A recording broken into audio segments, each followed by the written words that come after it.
आपकी आवाज के इस हिस्से में बात जाति पर छिड़े सियासी संग्राम की। छत्तीसगढ़ में उपचुनाव से पहले एक बार फिर जाति पर संग्राम शुरू हो गया है। अजीत और अमित जोगी की जाति के बाद अब ऋचा जोगी की जाति पर घमासान बचा हुआ है। सवाल यह है, क्या ये विवाद सियासी है? क्या मरवाही उपचुनाव को लेकर जानबूझकर विवाद खड़ा किया जा रहा है, या फिर फर्जी दस्तावेजों के दम पर जाति प्रमाण पत्र का जो मामला है उसमें कुछ दम है? इसी मुद्दे पर आज हम बात करेंगे। हमारे साथ खास पैनल भी जुड़ेगा और हम उनसे कई सवाल पूछेंगे, लेकिन आइए सबसे पहले हमेशा की तरह देखते हैं एक रिपोर्ट। छत्तीसगढ़ में मरवाही की महाभारत से पहले जोगी परिवार के लिए एक बार फिर जाति विवाद जंजाल बनने लगा है।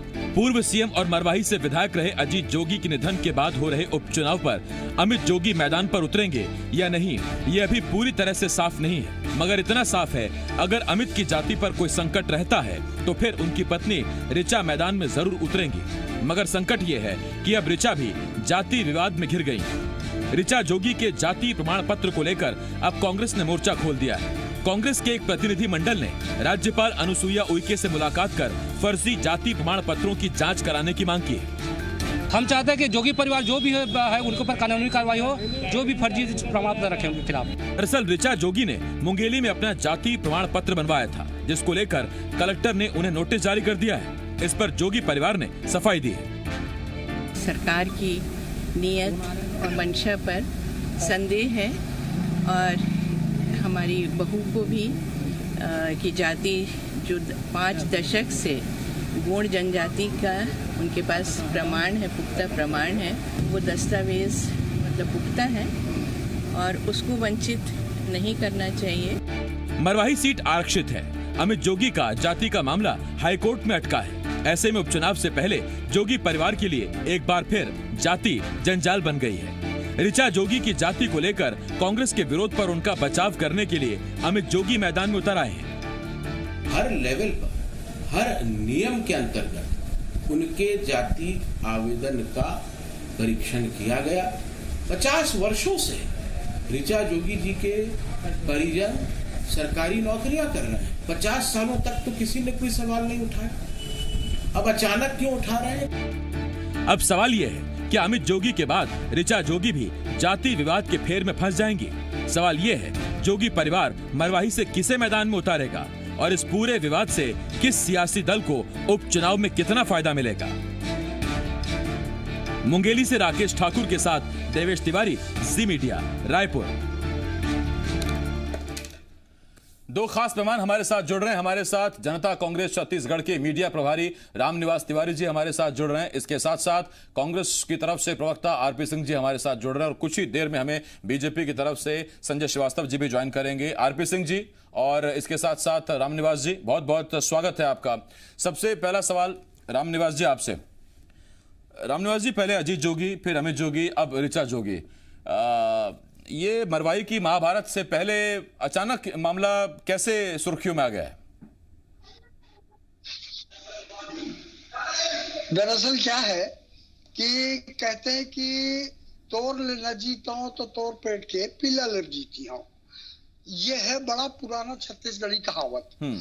तो अजीत जोगी जी को मुझको याद है, जब स्वर्गीय अटल बिहारी वाजपेयी जी प्रधानमंत्री थे और लाल कृष्ण अडवाणी जी गृह मंत्री थे, तब उंगली उठाकर सदन के अंदर उन्होंने कहा था ये नकली आदिवासी, अजीत जोगी की ओर इशारा करके बोला था।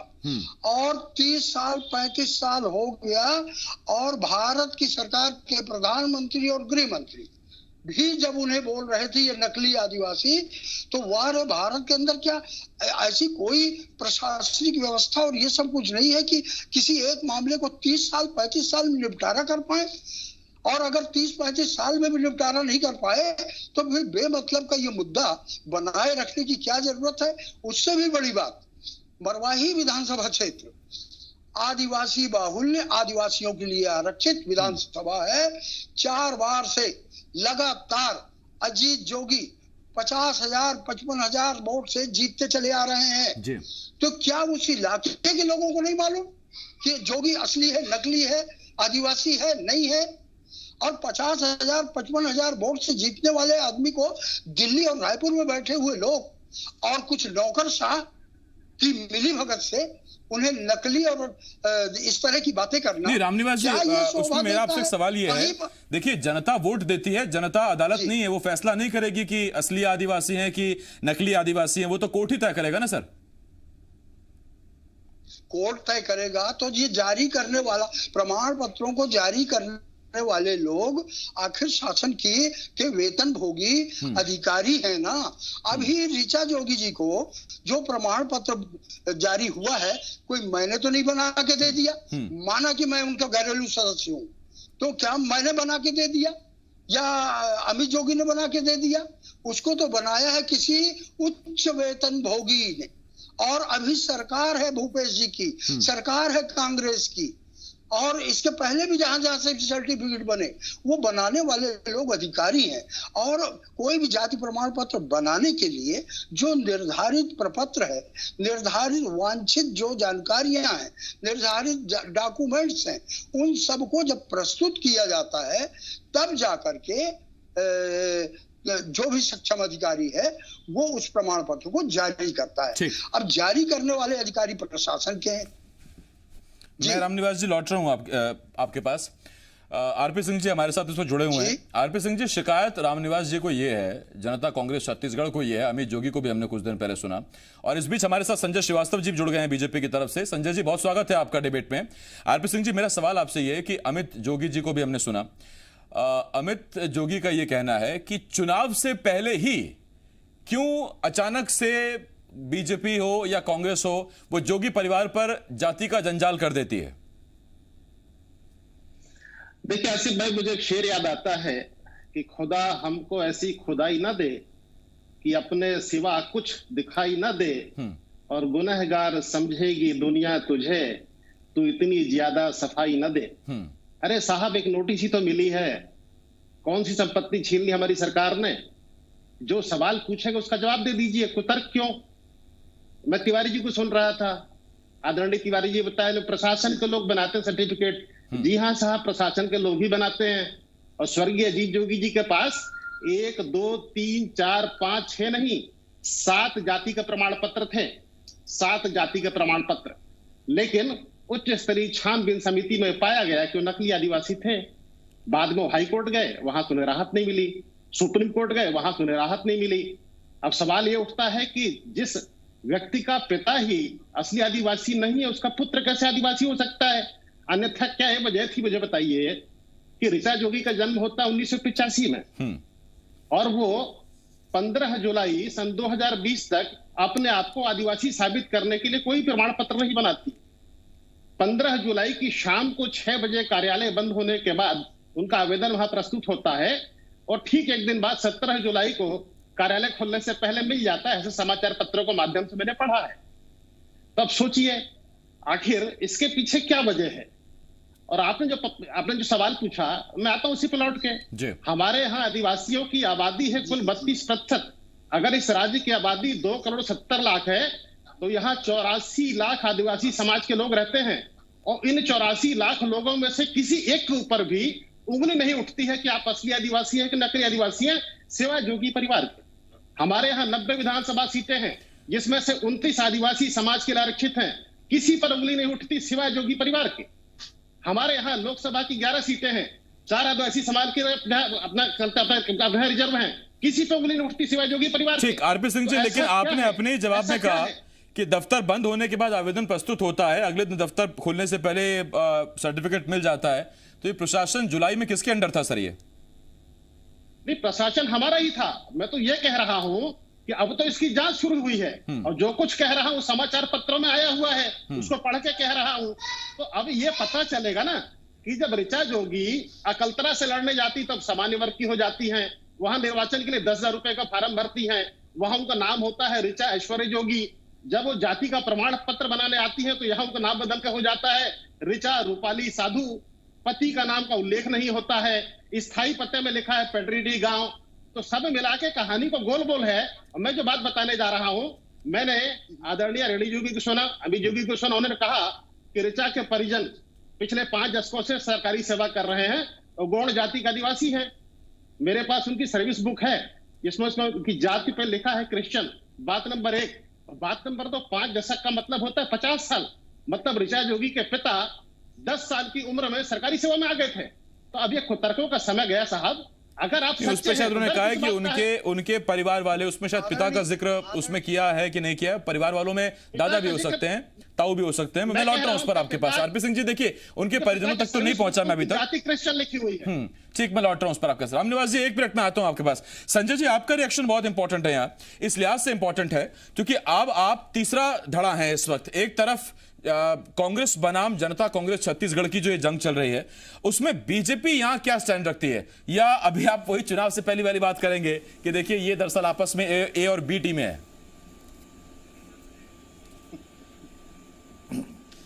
नहीं, देखिए जो चीजें सामने आ रही हैं आसिफ भाई, वही कही जाएगी। और आपने जो कहा तीसरा धड़ा नहीं, हम पहला धड़ा हैं।